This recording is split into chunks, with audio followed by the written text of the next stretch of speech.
आप रमाई धुनी पर्वत में आए।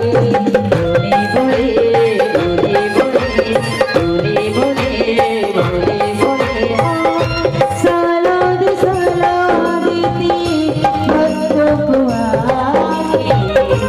आप रमाई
शंकर भोलेनाथ की, बोली जगत जननी जगदम्बा मैया की।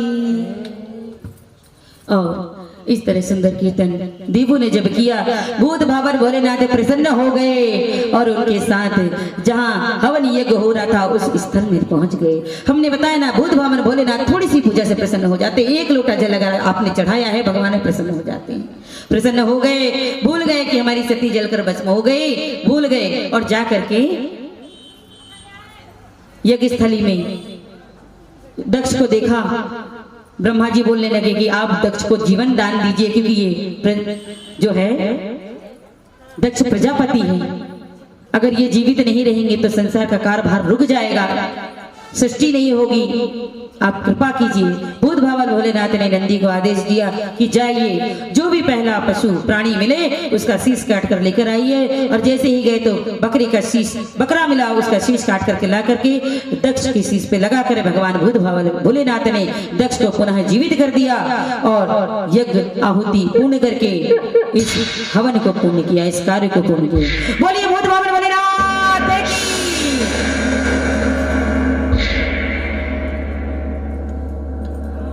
श्री सूत जी महाराज कहते हैं कि हे ऋषिवर्यों, हे महात्माओं, एक समय की बात है, राजा सगर जो हैं उनके कितने पुत्र हैं बताओ? सबने कथा सुनी है, श्रीमद् भागवत महापुराण में भी आता है, क्योंकि सभी पुराणों में हमारे कल्याण के लिए बहुत सी ऐसी बातें होती हैं जिनका चित्रण बार बार कथा के माध्यम से हम आपको करवाते हैं, ज्ञात करवाते हैं।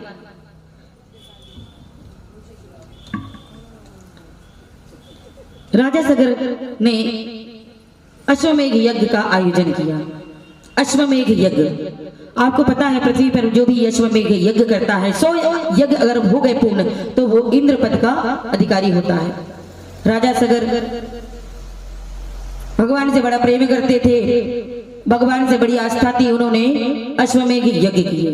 कितने 99 यज्ञ हो चुके थे, कितने 99। 100वां यज्ञ का उन्होंने आयोजन किया। आयोजन करके 100वें यज्ञ का घोड़ा उन्होंने छोड़ दिया पृथ्वी में विचरण करने के लिए। चक्रवर्ती राजा थे राजा सगर, छोड़ दिया। जब 100 यज्ञ पूर्ण हो जाते तो हमने बताया इंद्र पद का अधिकारी होता है यज्ञ कराने वाला। तो इंद्र को बड़ा डर हो गया कि भैया इन्होंने 99 यज्ञ इनके संपूर्ण हो गए, 100वां यज्ञ अगर ये यज्ञ पूर्ण हो गया तो मेरा इंद्रासन मुझसे छिन जाएगा, दूसरा इंद्र आ जाएगा। इंद्र अगर थोड़ी सी भी पूजा आप लोग करते हैं ना, और जल पृथ्वी पर लगा के माथे से क्यों लगाते हैं मालूम है आपको? अगर आप ऐसा नहीं करेंगे तो आपका पुण्य भाग कौन ले जाएगा? बिल्कुल सही। अब इंद्र को बड़ा ही चिंता हो गई, बड़ा सोच में पड़ गए कि भाई मैं क्या करूं। तो उन्होंने विधान बनाया कि भाई मैं इस यज्ञ की घोड़े को चुरा लेता हूं। जब यज्ञ का घोड़ा वापस जाएगा ही नहीं तो इनका यज्ञ पूर्ण ही नहीं होगा। और ऐसा ही क्या, इंद्र ने दिन में ही बादलों को आदेश दिया कि घनघोर अंधेरा छा गया, और उसी अंधेरे का फायदा उठा करके जो इंद्र ने अश्व यज्ञ का अश्व था उसे चुरा लिया। और चुरा के कहां ले गए? पाताल लोक में, जहां कपिल मुनि ध्यान में बैठे हुए थे, तप में बैठे हुए थे। वहां जाकर के कपिल मुनि के पास ही एक कदम का वृक्ष था, उस पर जाकर के उसको अश्व को बांध दिया। जब अश्व को बांध दिया और वापस अपने लोक स्वर्ग लोक को चला गया। भाई पाताल लोक में कौन जाएगा खोजने के लिए? अब घोड़ा वापस नहीं मिलेगा। मैं तो अपनी मेरी कुर्सी तो सेफ हो गई भैया, मैंने तो 5 साल के लिए वोट ले लिया, अब जनता का मैं कोई कल्याण नहीं करने वाला, मेरी कुर्सी सेफ हो गई। अब मैं 5 साल तक इसी पे डटा रहूंगा। कुर्सी का बड़ा मोह होता है, आपको पता है, बहुत मोह होता है कुर्सी का। ऐसे अब इंद्र निश्चित होकर के अपने नित्य स्वर्ग का आनंद उठा रहे हैं। अब जब सगर ने देखा कि अश्व वापस नहीं आया तो मंत्रियों को भेज दिया कि जाओ भाई अश्व ढूंढ कर लाओ। मंत्री सेनापतियों को लेकर के गए, सैनिकों को लेकर के गए और अश्व ढूंढने लगे। जब ढूंढ के आए हताश होकर बोले अश्व नहीं मिल रहा प्रभु, महाराज अश्व कहीं नहीं है, हमें मिल ही नहीं रहा। तो सगर ने आदेश दिया अपने पुत्रों को, कितने पुत्र थे सगर के? 60,000 पुत्रों को आदेश दिया कि किसी भी हाल में कैसा भी करके पृथ्वी का कोना कोना छान मारो, लगे तो पृथ्वी का खोद दो पृथ्वी को, लेकिन अश्व को लेकर आओ। पिता का ऐसा आदेश सुनकर के पुत्र जो हैं गैती कुढ़ाड़ी ये जो भी खोदने का सामान है लेकर के और निकल गए। बोले अगर नहीं मिलेगा तो हम पृथ्वी को ही खोद देंगे, और निकल गए। सब जगह चारों तरफ पृथ्वी के घूम लिए, ढूंढ लिए, कहीं नहीं मिला तो उन्हें पृथ्वी को खोदना प्रारंभ कर दिया। खोदते खोदते खोदते वो पाताल लोक पहुंच गए जहां कपिल मुनि ध्यान मग्न थे, ध्यान में थे। अब जब देखा उन्होंने कि अश्व इनके बाजू से बंधा है तो क्या सोचते हैं, क्या कहने लगे? सगर के पुत्र, भाई चक्रवर्ती सम्राट के पुत्र हैं तो थोड़ा अभिमान तो होगा ही। कहने लगे अरे धूर्त, एक तो चोरी करता है ऊपर से तपस्वी बनने का ढोंग कर रहा है। बोले नेत्र खोल, हमें तुझसे बात करनी है। कोई उत्तर नहीं मिला। फिर दूसरे पुत्र ने कहा क्यों रे चोर, हमारा घोड़ा चुरा कर यहाँ बांध लिया और अब बड़ा ढोंगी बना है, नेत्रों को बंद करके तपस्या में लीन है, इस तरह का दिखा रहा है, दिखावा कर रहा है। बोले नेत्र खोल, हमें तुझसे बात करनी है। कोई उत्तर नहीं मिला।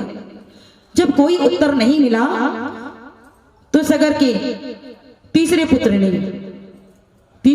ने बड़े क्रोधित होकर के कहा, ए धूर्त, अगर तू उत्तर नहीं देगा तो ले फिर मेरा प्रहार सह। और ऐसा कहकर के अपनी चरण उठा करके और कपिल मुनि कपिल देव की वक्षस्थल पर दी मारा। जैसे ही उनके वक्षस्थल पर दी मारा, उनकी